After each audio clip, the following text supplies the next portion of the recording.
In this video, we're going to be looking at the novel Brave New World, and we'll put a cheap mass market edition up against the most recent version from the Folio Society. Aldous Huxley is a brilliant author, and his novel Brave New World is exceptional. This novel was first published in 1932. Huxley was one of the leading intellectuals of his day. And while he's presenting a vision of the future based on his sociological and scientific observations of the times, he employs that vast intellect to craft a true tour de force when it comes to the writing itself. This future society, which is about 400 years from our present, isn't grim and gritty, but is more polished and sterile. Think less bombs and burned out buildings, and more towering skyscrapers and sleek jumpsuits. Lower class humans are cloned and conditioned to embrace their station in life. Society is shallow, favoring distraction as opposed to critical thought. The Brave New World is dedicated to efficiency and consumption, and this informs all of its inhabitants' pursuits, from their work lives to their sex lives. I've been through the book many times, and the thing that strikes me the most about it is its stylistic variety. There are two false protagonists. Some chapters are subdivided into smaller numbered sections. Some chapters feature a lot of action and events, while others are simply a philosophical conversation between two characters. At one point, we flip through 3 simultaneous conversations without dialogue tags, like somebody is frantically flicking through the remote. There are momentary jumps forward in time, character asides fade in and out mid-chapter, and metaphors will be established in one chapter and then returned to and then developed in subsequent chapters. This might all sound confusing or like complexity flexing for complexity's sake, but Huxley's supreme skill as an author allows him to pull it all together, showing off all these different tricks without ever sacrificing the clarity of the narrative itself. Instead, all this stylistic flair makes for a wonderfully textured and varied read. I first encountered this novel many years ago with this mass-market pocketbook edition. It's from Flamingo, an imprint of HarperCollins. This is the 1994 release, and it features a blue and silver design with this horrible piece of early digital art on it. It has an introduction and a lengthy biography of Huxley, both by David Bradshaw.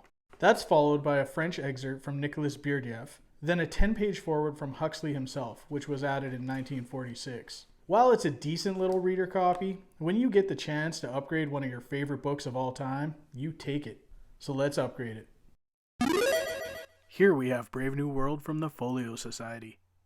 This version was originally released in 2013 and is presented in a magenta slipcase. It features a great cover design by artist Finn Dean with a teal and magenta color scheme. In the background, we have a T, a symbol of religious devotion to the father of mass production in the assembly line, Henry Ford. We also have the world state motto of community, identity, and stability in a blocky futuristic font. This is all surrounded by some design elements on top of a tan background that wraps around to the back of the book. This isn't cloth or buckram or even leather like other folio editions, but it's done in a lovely and very durable gloss paper stock. There must be a tradition of doing Brave New World's cover in an uncommon manner, because the 1971 folio version featured a unique foil treatment. On the spine, we have the title, author, and publisher name in the same pixelated font as the front cover. The binding is appropriately finished with teal thread on the headband, and if we crack the book open, we see plain dark teal end papers in a medium stock. The book is printed on Abbey Pure rough paper, which creates great contrast with the printed text. If we bring back the Flamingo edition for a brief side-by-side, we can see that the Folio Society version is much bigger. The font size isn't necessarily larger, nor is the ink blacker, yet the printing of the Folio edition is much more crisp and substantially easier on the eyes, perhaps aided by the generous margins and the great spacing. The Folio edition features some solid front matter this time out. There's a brief write-up on each of the contributors, then we get an introduction from author Ursula K. Le Guin. She first makes a clear case for Brave New World as science fiction, then takes readers through some of the dualities in Huxley's life and fiction, exploring how he appears to have simultaneously held conflicting views on a number of issues, but gives those paradoxical perspectives a voice through his characters. Then we get the author's 1946 foreword to his novel, followed by the Berdyaev quote, just like the Flamingo version. Artist Finn Dean provides 8 interior illustrations. Dean's style is on point, as he depicts the figures as mostly featureless, and they're often swallowed up by vast buildings and architectural spaces. The art is presented on a slightly toothier and thicker stock than the text pages, and the images usually land within 5 pages of the text they coincide with. Let's take a detailed look at the artwork now.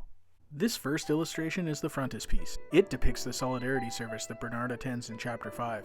The large T on the table, the one dangling from the neck of the president, the orange and red color, and Bernard sitting slumped, staring at Morgana's eyebrow, reveal a great attention to detail on the part of the artist.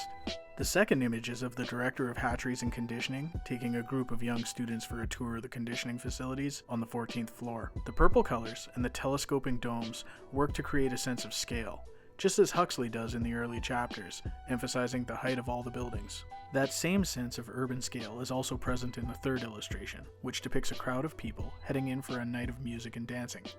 The twilight setting and the giant inviting letters of the electric sky sign are appropriate details, along with the aircraft up at the top. Next, we have a lovely image of the mesa. We see the reservation fence in the foreground, with the village depicted from afar. The colors in this image contrast with the previous two, which feature purples and very little sky. Here we see wide skies and an abundance of nature, which forms a contrast from the modern and sterile civilized world. The fifth illustration is of the scene where John and Linda arrive at the hatchery and conditioning center. The workers look on as John drops to his knees and calls the director father. The director puts his hands up and turns his back in disgust and humiliation. The dark, blood-red color creates an impressive lighting effect that works to highlight the key figures in this piece. The sixth image is of Lenina. Her attempted seduction of John made him angry, and he lashes out with violence.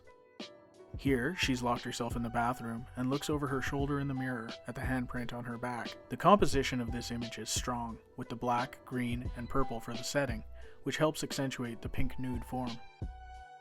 The next image is of John confronting the hordes of Delta workers who come off shift at the Park Lane Hospital for the Dying. He launches into his speech to try to get them to reject the soma that they're slaves to. The yellow lighting coming through the windows illuminates the green high-vaulted ceilings as the silhouetted crowd looks on in shock. The eighth and final image calls back to the open spaces of the fourth. It features John in his hermitage at an abandoned lighthouse. He is depicted in silhouette taking a shot at the pesky helicopter with his bow and arrow. The scenery is the emphasis here, with a warm sky, rolling hills, healthy trees, and a cliff face. Mr. Dean juxtaposes these beautiful open spaces against the sense of claustrophobia he creates in his depictions of interior spaces. I'd be remiss if I didn't mention 2 little bonus pieces of art from Finn. Although he completed the work in the book almost 10 years ago, Mr. Dean recently returned to Brave New World, releasing these new images for an exhibition in Madrid. I especially appreciate this depiction of the bottling facilities. I am so pleased with this edition of Brave New World. It's my forever copy of the novel. I happen to have the second printing from 2018 here, and that's fine by me. This book is getting very costly on the secondary market, and you can surely find a secondhand copy of the earlier 1971 release at a much better price. But I wouldn't be surprised if Folio releases a subsequent printing of this newer version, because the novel is always in demand. As for my old paperback edition, you already know it's a trip to the box of doom. Because with a copy this nice on the shelf, I can get rid of the old one and make more room for more new books. Perfect! So thanks for watching, and keep an eye on this channel if you want more book content, including future upgrades to my collection and guided tours of some truly remarkable editions.